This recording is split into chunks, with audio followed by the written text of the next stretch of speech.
Le 22 mars 2017, la petite ville de Mont-Saint-Hilaire, en Montérégie, a sombré dans l'horreur. En l'espace de seulement 7 secondes, la vie de Daphné Huard-Boudreau, une jeune femme de 18 ans, s'est éteinte, alors qu'une policière se trouvait juste derrière la porte de son appartement. Ce drame n'est pas qu'un simple fait divers, c'est le récit d'une faillite collective, d'un système qui n'a pas su voir le danger là où il hurlait. Bienvenue sur Traces perdues. Aujourd'hui, nous plongeons dans l'anatomie d'un féminicide annoncé, une affaire qui a forcé le Québec à repenser sa protection des victimes. Avant d'entrer dans les détails de cette journée fatidique, je vous invite à vous abonner et à activer la cloche pour ne manquer aucune de nos enquêtes documentaires. Votre soutien nous permet de continuer ce travail de mémoire et de recherche.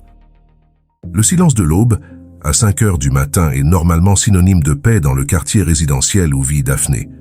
Mais ce mercredi-là, le calme est rompu par une présence glaciale. En s'apprêtant à partir travailler, Daphné découvre Anthony Pratt-Lops, son ex-conjoint de 22 ans, assis dans sa voiture. Il refuse de sortir. Ce premier signal d'alarme déclenche un appel au 911. Les agents de la régie intermunicipale de police Richelieu-Saint-Laurent arrivent sur les lieux, mais l'interaction reste superficielle. Pour les policiers, en l'absence de coups ou de menaces de mort explicites proférées devant eux, la situation ne justifie pas une arrestation immédiate. Anthony est invité à partir en taxi, ce qu'il fait sous l'œil des autorités. Ce départ n'est pourtant qu'une illusion de résolution.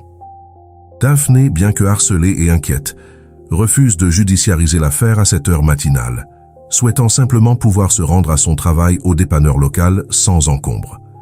C'est ici que se joue la première fracture du système, une approche policière réactive qui attend l'infraction physique pour agir, ignorant la dynamique psychologique dévastatrice qui est déjà à l'œuvre. Pour comprendre pourquoi ce premier contact n'a pas suffi à sauver Daphné, il faut s'intéresser au profil de celui qui l'épiait dans l'ombre. Anthony Pratt-Lops n'était pas un homme agissant sous le coup d'une impulsion soudaine, mais un individu dont le parcours était jalonné de zones d'ombre inquiétantes. Suivi dès l'âge de 6 ans pour des troubles graves de l'attachement et un déficit de l'attention, il représentait un défi pour le système de santé québécois. Sa mère adoptive racontera plus tard qu'à sa majorité, le suivi psychiatrique s'est brusquement interrompu, laissant un jeune homme instable sans boussole médicale. Dans ses relations passées, Anthony présentait un double visage classique des abuseurs, charmant et apprécié en société, mais capable d'une agressivité verbale et physique imprévisible dans l'intimité. Daphné, de 4 ans sa cadette, était une jeune femme en pleine quête d'autonomie. Elle cherchait à rompre ce cycle de toxicité, ignorant que la période de rupture est statistiquement la plus dangereuse pour une victime de violence conjugale.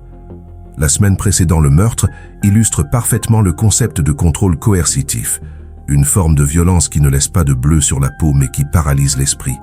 Anthony ne se contentait pas d'attendre Daphné, il la traquait. Il utilisait tout ce qu'elle aimait pour la manipuler, notamment son attachement viscéral pour ses animaux de compagnie. Un chat et des lézards sont devenus les otages d'une guerre psychologique.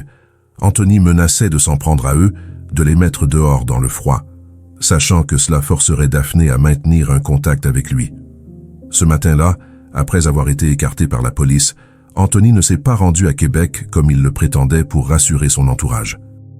Il a orchestré une embuscade minutieuse. Il s'est rendu au lieu de travail de Daphné et a dérobé son téléphone cellulaire.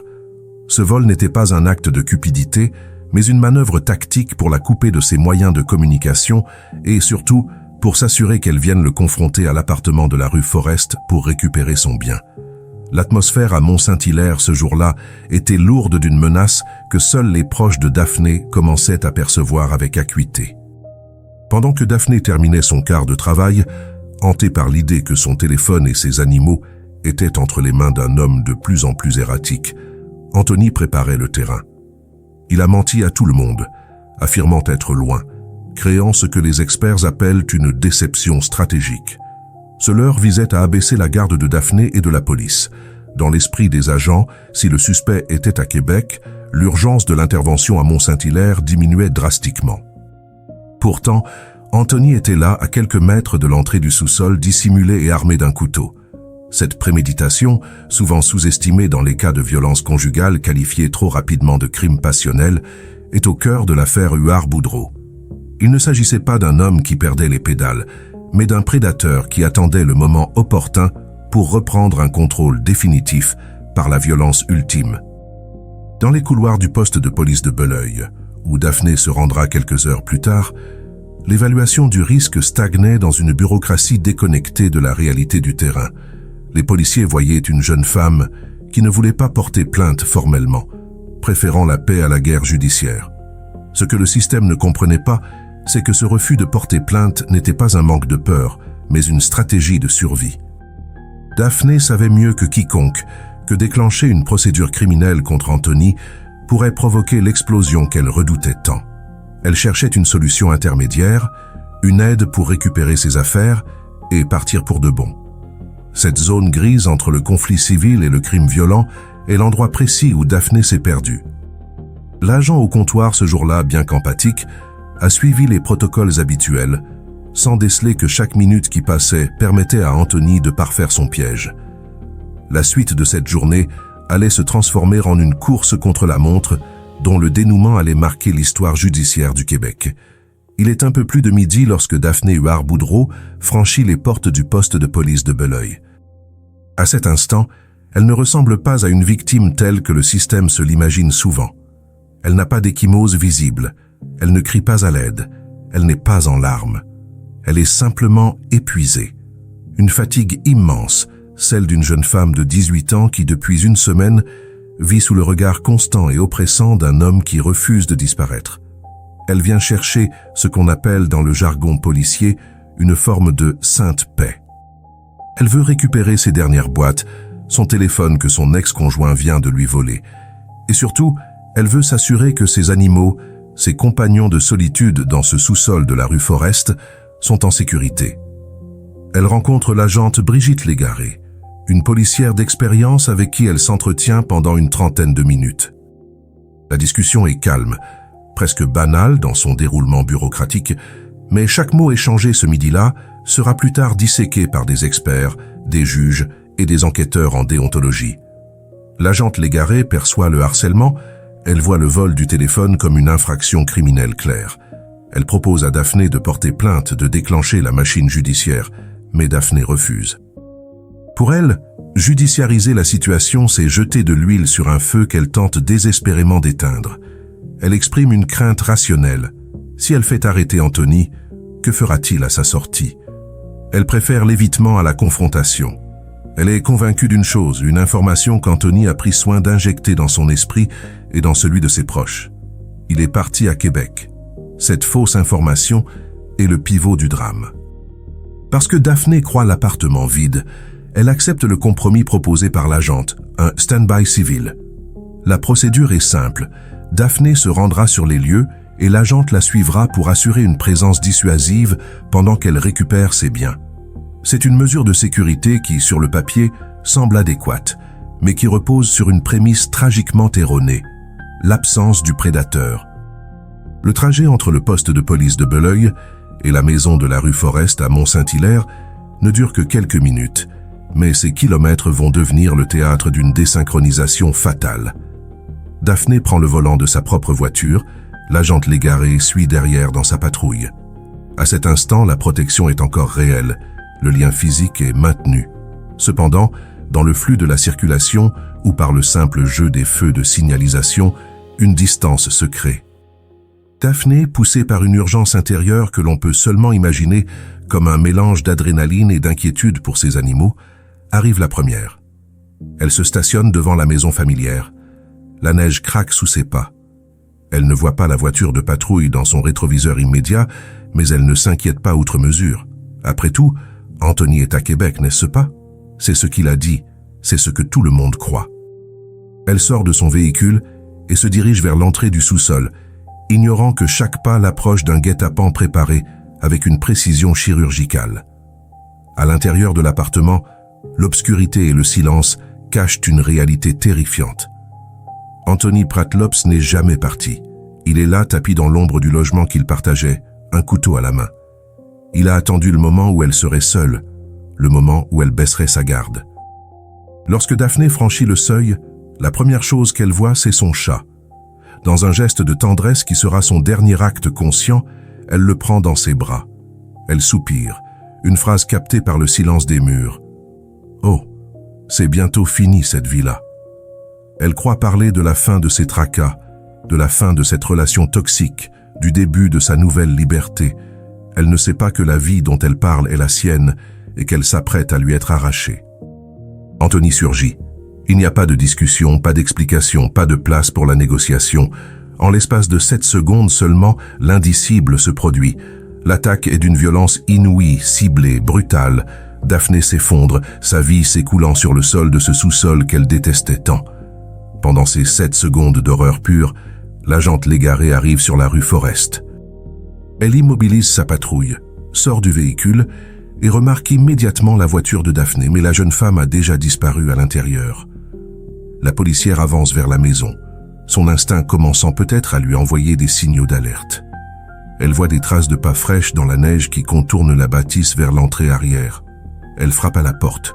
Le silence qui suit est pesant, chargé d'une tension électrique. Puis, la porte s'ouvre. Ce n'est pas Daphné qui apparaît, mais Anthony Pratlops. Il est là, debout devant la représentante de la loi, le visage et les vêtements maculés du sang de la femme qu'il prétendait aimer.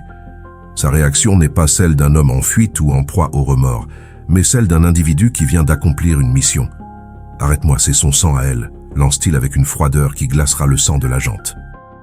L'agente Légaré dégaine immédiatement son arme de service, le mettant en joue alors que l'horreur de la situation la frappe de plein fouet. Anthony se laisse menotter sans résistance, presque docile après l'explosion de violence qu'il vient de déclencher. Quelques instants plus tard, les renforts arrivent. Les agents d'Eraspe et Boisvert pénètrent dans le logement pour tenter de porter secours à Daphné, mais il est déjà trop tard. La scène qu'ils découvrent est celle d'un carnage qui dépasse l'entendement. Malgré les manœuvres de réanimation, malgré l'arrivée rapide des paramédics, le décès est constaté. Le périmètre de sécurité est déployé, les rubans jaunes commencent à délimiter ce qui est désormais une scène de crime majeur. Dans ce quartier tranquille, le choc est immense. Les voisins sortent sur leur perron, observant les gyrophares qui balaient les façades des maisons. Comment cela a-t-il pu arriver? La question commence déjà à circuler, alors que la silhouette d'Anthony est emmenée vers une voiture de patrouille. L'enquête qui s'ouvre immédiatement n'est pas une simple recherche de coupable. Le suspect est déjà entre les mains de la police, mais une quête pour comprendre la chronologie exacte de cette faillite collective. Les enquêteurs du Bureau des enquêtes indépendantes, le BEI, sont dépêchés sur les lieux, car une personne est décédée lors d'une intervention policière, ou du moins dans le cadre d'une interaction avec les forces de l'ordre. Chaque minute de la matinée est reconstituée. On découvre alors la préméditation glaçante d'Anthony, comment il a attendu Daphné, comment il a menti sur sa localisation et comment il a utilisé le vol du téléphone pour l'attirer dans ce piège mortel. La communauté de Mont-Saint-Hilaire est sous le choc, mais c'est tout le Québec qui commence à vibrer d'une colère sourde. Ce n'était pas un accident, c'était un meurtre annoncé, et les 7 secondes qui ont suffi à Anthony pour tuer Daphné vont résonner pendant des années dans les tribunaux et les commissions d'enquête. La nouvelle de la mort de Daphné se propage comme une traînée de poudre. Pour sa famille, et particulièrement pour son père Éric Boudreau, le monde vient de s'écrouler de la manière la plus cruelle possible. Il avait encouragé sa fille à aller à la police, il croyait qu'en franchissant la porte du poste de Belœil, elle s'était placée sous une protection infaillible. La réalité est bien différente. Elle est morte alors que la police était là dans la cour, à quelques mètres du drame. Cette proximité géographique entre l'autorité protectrice et l'acte criminel ultime devient le symbole d'un système qui a des failles béantes. Anthony Pratlops, quant à lui, est transporté vers le centre de détention, laissant derrière lui un sillage de destruction et une multitude de questions sans réponse. Pourquoi n'a-t-il pas été arrêté à 5 heures du matin? Pourquoi le protocole de stand-by civil a-t-il échoué de manière aussi spectaculaire? Le processus judiciaire qui s'amorce ne sera pas seulement le procès d'un homme, mais celui d'une méthode d'intervention qui a montré ses limites les plus tragiques. Une fois que les rubans de scène de crime sont retirés et que les gyrophares s'éteignent, le silence qui s'installe à Mont-Saint-Hilaire est d'une lourdeur insupportable. Pour la famille de Daphné, le temps s'arrête. Mais pour la machine judiciaire, il ne fait que commencer à grincer. Anthony Pratlops, désormais dépouillé de son couteau et de son pouvoir de vie ou de mort, est transporté vers les cellules, laissant derrière lui un dossier d'enquête qui allait devenir l'un des plus scrutés de l'histoire récente du Québec. La transition entre l'horreur physique du sous-sol de la rue Forest et la froideur clinique des salles d'audience de la Cour supérieure marque le début d'un nouveau calvaire pour les proches de la victime.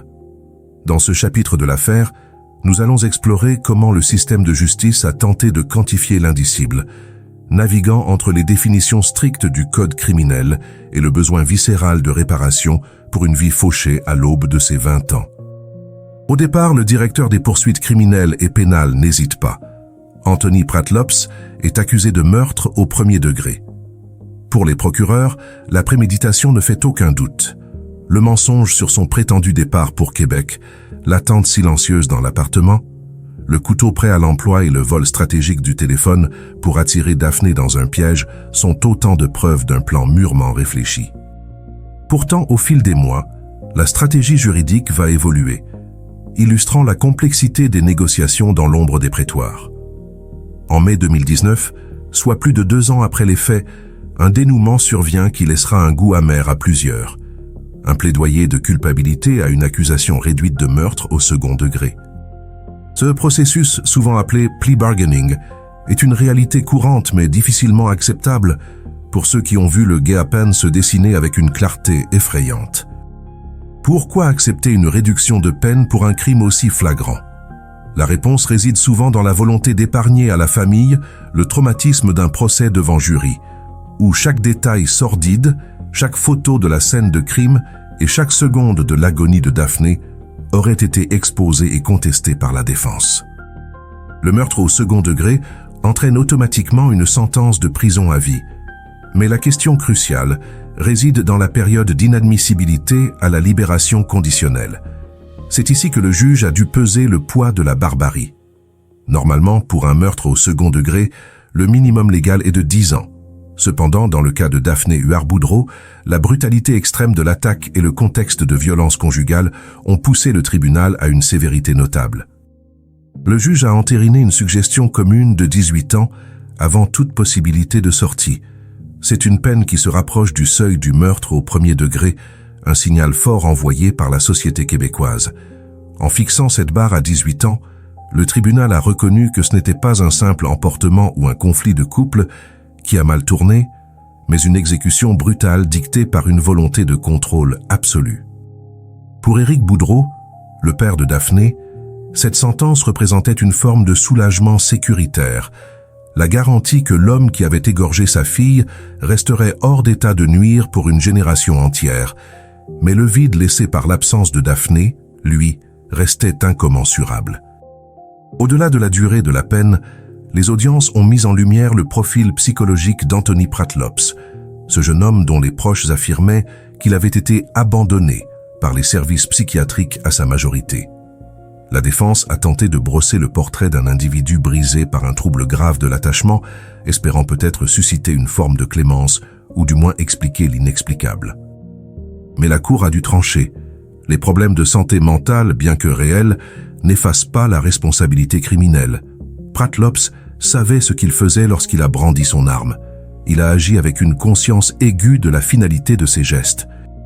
Ce débat sur la santé mentale versus la criminalité est au cœur de l'affaire, car il soulève une question sociétale plus large. Si le système de santé l'avait pris en charge de manière adéquate à 18 ans, Daphné serait-elle encore là? Cette interrogation hante chaque page du dossier judiciaire, transformant le procès d'un homme en une remise en question de tout un réseau de soins défaillants. La sentence de 18 ans n'a pourtant pas clos le chapitre de la quête de justice. Pour la famille, le sentiment d'injustice ne venait pas seulement de l'assassin, mais aussi de ceux qui auraient dû s'interposer entre le prédateur et sa proie. Pendant que Pratlops prenait le chemin du pénitencier, les regards commençaient à se tourner vers la régie intermunicipale de police Richelieu-Saint-Laurent. La responsabilité criminelle de l'agresseur était établie, mais qu'en était-il de la responsabilité institutionnelle?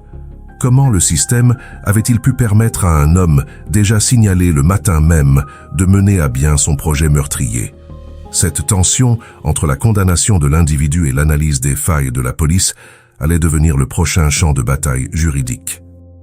La famille Huard-Boudreau, loin de se contenter du verdict criminel, a entamé une lutte acharnée pour que la vérité sur l'intervention policière soit faite, déclenchant des procédures devant le comité de déontologie policière et même des poursuites au civil.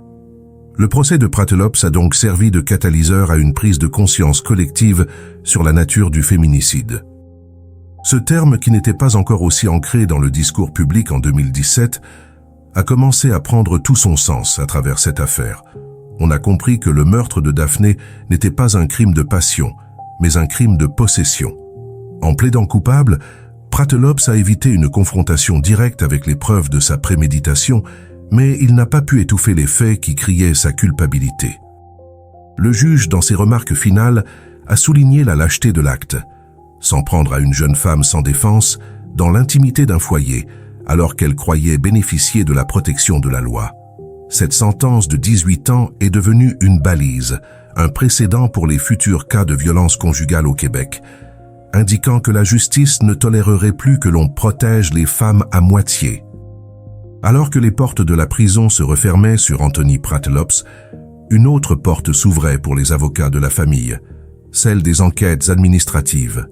Car si la responsabilité pénale était soldée, la responsabilité morale et civile de la police restait un point d'interrogation béant.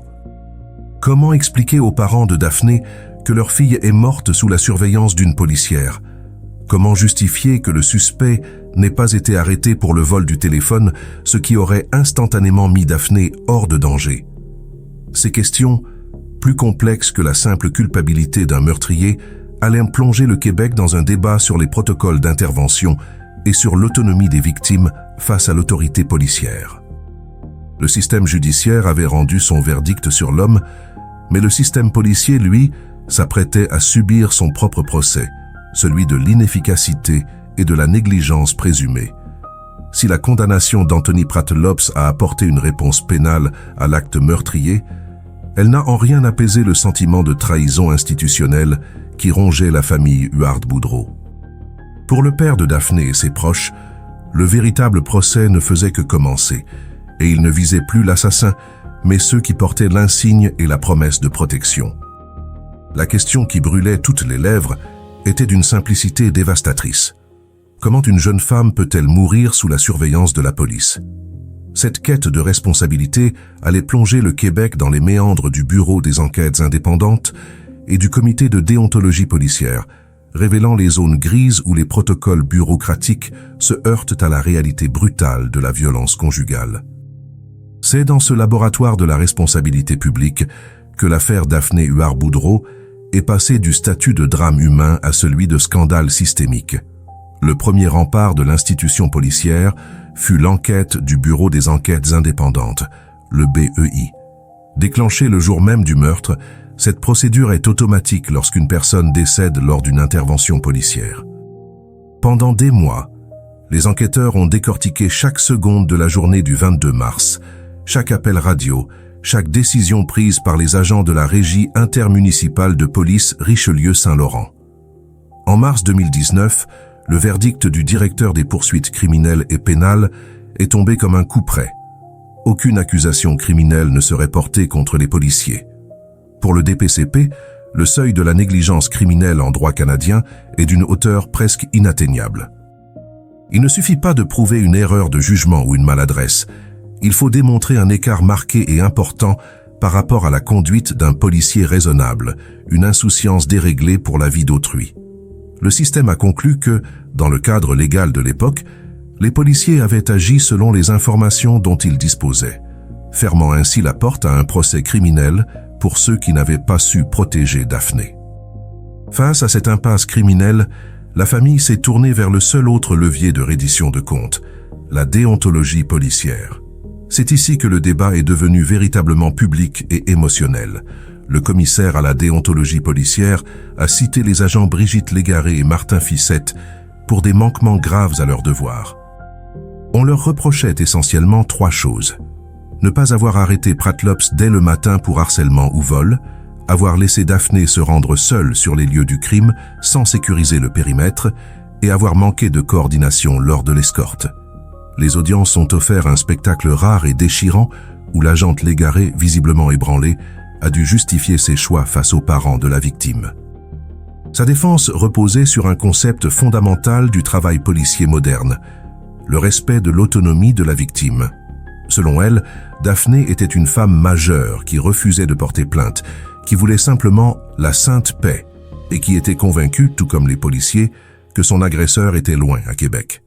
Cette ligne de défense soulève un dilemme éthique profond. Jusqu'où la police doit-elle aller pour protéger quelqu'un contre sa propre volonté ou son propre déni du danger? L'agente Légaré a témoigné avoir insisté pour accompagner Daphné, malgré les réticences de cette dernière. Elle a plaidé l'imprévisibilité du comportement de la victime, qui, prise d'une urgence soudaine pour ses animaux, n'a pas attendu la patrouille pour entrer dans le logement. Dans cette version des faits, les policiers deviennent des spectateurs impuissants d'une fatalité dont les rênes leur auraient échappé par le jeu des circonstances et des mensonges du suspect. Pour la défense des policiers, l'embuscade était un événement imprévisible, un signe noir qu'aucun protocole standard ne pouvait anticiper. Ils ont soutenu que juger leur intervention avec le recul tragique de la mort de Daphné était un biais cognitif injuste, une analyse de salon déconnectée de la pression du terrain. Pourtant, pour les experts en violence conjugale et pour la famille, cet argument de l'autonomie de la victime sonne faux. Il rappelle que dans un contexte de contrôle coercitif, la volonté de la victime est souvent altérée par la peur, l'emprise ou une évaluation erronée du risque que seul un professionnel formé peut rectifier. Le fait que les policiers n'aient pas procédé à l'arrestation d'Anthony pour le vol du téléphone cellulaire, une infraction objective qui ne nécessite pas le consentement de la victime pour agir, reste le point de friction majeur. En laissant Anthony en liberté sous prétexte de respecter le souhait de Daphné de ne pas faire d'histoire, les policiers auraient, selon les critiques, abdiqué leur rôle de protecteur de la vie au profit d'une paix sociale illusoire. Ils ont privilégié la procédure de stand-by civil, une intervention de basse intensité, là où une intervention criminelle de haute intensité était requise par les faits. Le dénouement de cette saga déontologique est survenu en avril 2023, ajoutant une couche supplémentaire de frustration pour les proches de Daphné. Le comité de déontologie a finalement exonéré ou blanchi les policiers de tous les chefs d'accusation. Le tribunal administratif a jugé que la conduite des agents devait être évaluée en fonction des informations disponibles au moment X, et non à la lumière de la tragédie finale. Le comité a estimé que les policiers n'avaient pas été négligents et qu'ils avaient agi de bonne foi. Cette décision a été perçue par beaucoup comme une validation du statu quo policier, un signal que le système préférait protéger ses membres plutôt que de reconnaître une faillite évidente. Pour la famille Huard-Boudreau, ce fut un second deuil, celui de la reconnaissance officielle de la faute. Le système venait de dire, en substance, que tout avait été fait correctement, alors même qu'une jeune femme gisait au bout de son sang alors qu'elle demandait de l'aide. Cette impunité apparente en déontologie a toutefois eu un effet secondaire constructif. Elle a mis en lumière l'obsolescence des formations et des outils mis à la disposition des patrouilleurs de première ligne.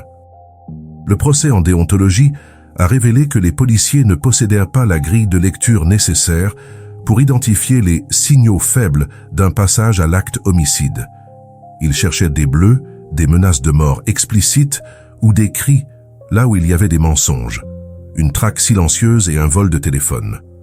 L'affaire est devenue le symbole de la nécessité de passer d'une police réactive à une police proactive en matière de violence conjugale. Si les policiers n'étaient pas coupables au sens administratif du terme, l'institution, elle, était manifestement inadéquate. C'est ce constat qui a poussé la famille à porter le combat sur un autre terrain, celui de la responsabilité civile et des réformes systémiques, pour s'assurer que le sacrifice de Daphné ne soit pas vain. Le combat de la famille Huard-Boudreau illustre la solitude des victimes face à une bureaucratie qui se protège derrière ses règles. Chaque étape, du DPCP au comité de déontologie, a semblé être un exercice de justification plutôt qu'un exercice de vérité. Mais au-delà des verdicts techniques, l'opinion publique, elle, avait déjà rendu son jugement. L'image de cette patrouille garée dans la rue, pendant que le crime s'accomplissait, est restée gravée dans la mémoire collective québécoise comme la preuve irréfutable qu'un changement de paradigme était nécessaire. On ne pouvait plus se contenter de suivre des procédures, il fallait sauver des vies. Ce sont ces failles, exposées au grand jour lors des audiences, qui allaient servir de base au rapport de la coroner et aux réformes législatives qui suivraient, transformant enfin la colère d'une famille en un moteur de changement social pour toutes les femmes du Québec. Le combat pour la justice, après avoir trébuché sur les remparts de la déontologie, a trouvé un nouveau souffle sur le terrain de la responsabilité civile. Pour la famille Huard-Boudreau, il ne s'agissait plus seulement de punir des individus, mais de forcer une institution à reconnaître ses torts par le biais d'une compensation symbolique et financière. Représentée par me Virginie Dufresne-Lemire, la famille a intenté une poursuite contre la municipalité et le corps de police, alléguant une faute civile directe. Contrairement au droit criminel, où la preuve doit être hors de tout doute raisonnable, le droit civil repose sur la balance des probabilités. La question centrale était de savoir si, selon les standards d'une société prudente et diligente, la police avait manqué à son obligation de moyens. La poursuite soutenait avec force que les agents possédèrent le pouvoir légal et le devoir moral d'arrêter Anthony Pratlops en vertu des politiques de tolérance zéro en matière de violence conjugale. Ces politiques, sur papier, permettent une intervention proactive même sans la signature de la victime sur une plainte formelle. En choisissant l'inaction sous prétexte de respecter l'autonomie de Daphné, la police aurait commis une faute contributive ayant mené directement au décès. Bien que les détails financiers soient restés confidentiels, l'indemnisation de la famille a marqué une étape cruciale, signifiant que le système reconnaissait enfin, par le biais d'un règlement, que la protection de la vie n'avait pas été assurée ce jour-là. Pendant que les avocats s'affrontaient dans l'arène civile, un document d'une importance capitale était en préparation dans les bureaux du coroner. En 2020, la coroner Stéphanie Gamache a publié son rapport d'enquête publique sur le décès de Daphné Huard-Boudreau. Ce document, loin d'être un simple constat de décès, est devenu la boussole des réformes systémiques au Québec. La coroner Gamache a choisi de ne pas s'attarder sur le blâme individuel, mais de s'attaquer aux racines du dysfonctionnement. Elle a mis en lumière une faille majeure qu'elle a baptisée le « trou noir » des présentations spontanées. Elle a découvert que les protocoles policiers étaient extrêmement rigoureux lors d'un appel au 911, avec vérification systématique des registres d'armes et des antécédents, mais que ces mêmes procédures devenaient floues, voire facultatives, lorsqu'une victime se présentait d'elle-même au comptoir d'un poste de police. C'était exactement ce qui était arrivé à Daphné. Parce qu'elle était entrée de son plein gré pour parler à un agent, la machine de protection automatique ne s'était pas enclenchée avec la même vigueur qu'une intervention d'urgence sur le terrain. Les recommandations de la coroner Gamache ont résonné comme un électrochoc à travers tout le ministère de la Sécurité publique. Elle a exigé que la formation sur la violence conjugale et le contrôle coercitif deviennent obligatoires et récurrentes pour tous les policiers de la province, au même titre que la formation au tir ou à la réanimation. Il ne suffisait plus de savoir remplir un rapport. Il fallait apprendre à détecter les signaux faibles, ces indices subtils qui précèdent l'explosion de violence. Elle a également insisté sur l'application stricte de l'aide-mémoire intitulée « Prévenir l'homicide de la conjointe », un outil qui existait déjà mais qui était souvent négligé dans la routine administrative. Grâce à son travail, l'affaire Daphné est passée d'une tragédie isolée à un moteur de changement structurel. Le rapport a forcé les corps de police à harmoniser leurs procédures pour que plus jamais une présentation au comptoir ne soit traitée avec moins de sérieux qu'un appel de détresse. Ce fut le premier véritable pas vers une justice préventive, transformant le nom de Daphné Huard-Boudreau en un symbole de vigilance institutionnelle. L'impact de ce rapport a été salué par les organismes de défense des femmes, notamment le regroupement des maisons pour femmes victimes de violences conjugales. Pour eux, les conclusions de la coroner validaient ce qu'ils criaient depuis des années. On ne protège pas les victimes à moitié. La tragédie de Mont-Saint-Hilaire a prouvé que la sécurité objective d'une personne doit parfois primer sur sa volonté subjective, surtout lorsque cette volonté est brouillée par l'emprise psychologique d'un agresseur. En identifiant les lacunes dans la transition des soins en santé mentale et les failles dans la communication entre les différents paliers de l'autorité, la coroner Gamache a dessiné la carte d'un nouveau filet de sécurité. Cet héritage administratif, bien que technique, est ce qui a permis d'amorcer le virage sociétal qui allait mener aux grandes réformes législatives des années suivantes. Daphné n'était plus seulement une victime, elle devenait la figure de proue d'un Québec qui refusait désormais de fermer les yeux sur les mécanismes invisibles du féminicide. 7 années se sont écoulées depuis ce funeste après-midi de mars, et le silence qui enveloppe désormais la rue Forest, à Mont-Saint-Hilaire, semble porter en lui le poids d'une leçon chèrement acquise. L'affaire Daphné Huard-Boudreau n'est plus seulement un dossier judiciaire classé dans les archives du greffe, elle est devenue un point de bascule, un séisme sociétal qui a redéfini la manière dont le Québec nomme et combat la violence faite aux femmes. Avant Daphné, on parlait encore trop souvent de drame passionnel ou de tragédie familiale, des termes qui masquaient la réalité du contrôle et de la préméditation derrière un voile de fatalité romantique. Aujourd'hui, le mot féminicide s'est imposé dans le discours public, dans les médias et dans les tribunaux, marquant une volonté collective de regarder l'horreur en face. Ce changement de vocabulaire n'est pas qu'une question de sémantique, c'est le reflet d'une prise de conscience que la mort de Daphné n'était pas un accident, mais l'aboutissement logique d'un système de domination qu'aucune patrouille de police n'a su briser ce jour-là. L'héritage le plus tangible de cette tragédie se trouve dans les changements législatifs et technologiques qui ont émergé des décombres de l'intervention policière ratée. C'est dans le sillage de la colère d'Éric Boudreau et des recommandations de la coroner que le Québec a vu naître les bracelets anti-rapprochement et le tribunal spécialisé en violences sexuelles et conjugales. Ces outils ont été conçus précisément pour combler le vide abyssal qui a coûté la vie à Daphné.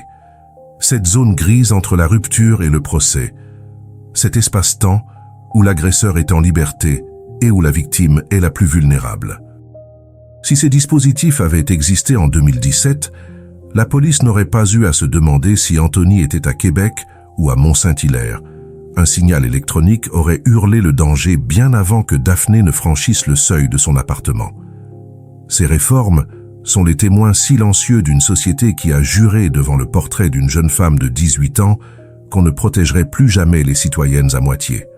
Pourtant, malgré ces avancées, le combat reste entier. La campagne « On ne protège pas les femmes à moitié », lancée par le regroupement des maisons pour femmes victimes de violences conjugales, nous rappelle une réalité brutale, le manque de ressources. Si Daphné avait eu accès à une place en hébergement d'urgence, plutôt que de devoir compter sur une escorte policière de 30 minutes, l'issue aurait pu être différente.